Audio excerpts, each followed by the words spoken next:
سکتا ہے؟ دیکھیے صحیح طریقہ کار،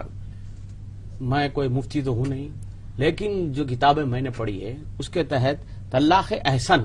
جی بہترین طریقہ کار ہے۔ اس کا مطلب یہ ہے کہ اگر میاں بیوی میں باہمی چپل خش یا باہمی جھگڑے یا ایسے حالات پیدا ہو جائیں جس کو انگریزی میں آپ پوائنٹ آف نو ریٹرن کہتے ہیں، یعنی جہاں سے واپس ہی ممکن نہیں ہے، اب میاں بیوی بحیثیت میاں بیوی نہیں رہ سکتے، کسی قسم کی صلح نہیں ہو سکتی، ہر قسم کے طریقے صلح کے ناکام ہو چکے ہیں، تب شوہر کو اجازت ہے کہ وہ ہر طہر کی حالت میں اپنی بیوی کو ایک طلاق دے۔ جیسا زید یہ کہہ سکتا ہے جبکہ بھئی اس کی بیوی پاکیزہ حالت میں ہو کہ میں تجھے طلاق دیتا ہوں، اب آپ خاموش بیٹھے رہیں دوسرے طہر کی مینسٹریشن پیریڈ تک۔ اگر اس سلسلے میں باہمی رضامندی ہو جاتی ہے، یعنی زوجین پھر واپس آنے کا طے کر لیتے ہیں کہ بھئی ہم سے غلطی ہوئی، اب ہم آپس میں مل جل کر رہیں گے، تو اب پھر آپ کو اجازت ہے۔ اگر ایک ماہ کے بعد بھی آپ کو یہ حالات پیدا نہیں ہو رہے ہیں آپ کے کہ صاحب پھر واپسی ممکن نہیں ہے، تو آپ دوسرا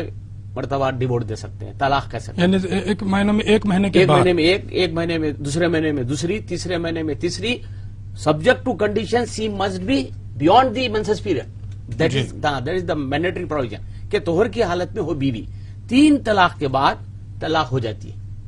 تو یہ جو طریقہ ہے، میں بھی بحیثیت مسلمانوں کے خادم کے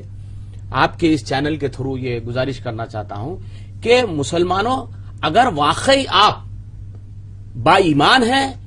اور قرآن کو واجب التعمیل سمجھتے ہیں، واجب التعظیم سمجھتے ہیں، اللہ کے الفاظ اور اللہ کی کتاب سمجھتے ہیں، تو آپ قرآن پر عمل کیجئے طلاق دیتے وقت۔ بے شک یہ طلاق ثلاثہ کا قرآن میں ذکر نہیں ہے۔ جی I am challenging all the persons who are hearing my discussion. طلاق ثلاثہ کا کہیں ذکر نہیں ہے، طلاق احسن اور طلاق حسن کا ذکر ہے۔ لہٰذا میں آپ سے گزارش کرتا ہوں، ٹھیک ہے بھائی، آپ اگر طلاق دینا ہی چاہتے ہیں، مجبوری ہے،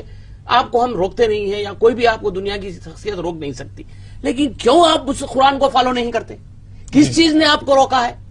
ایسے بھی سچویشنز آئے ہیں، آپ بھی بحیثیت وکیل واقف ہیں، کہ جہاں میاں بیوی طلاق دینے کے بعد، طلاق ثلاثہ یا طلاق غلیظہ دینے کے بعد، میرے پاس بھی ایسے کیسز آئے ہیں کہ صاحب پھر آ کے کہتے ہیں صاحب ہم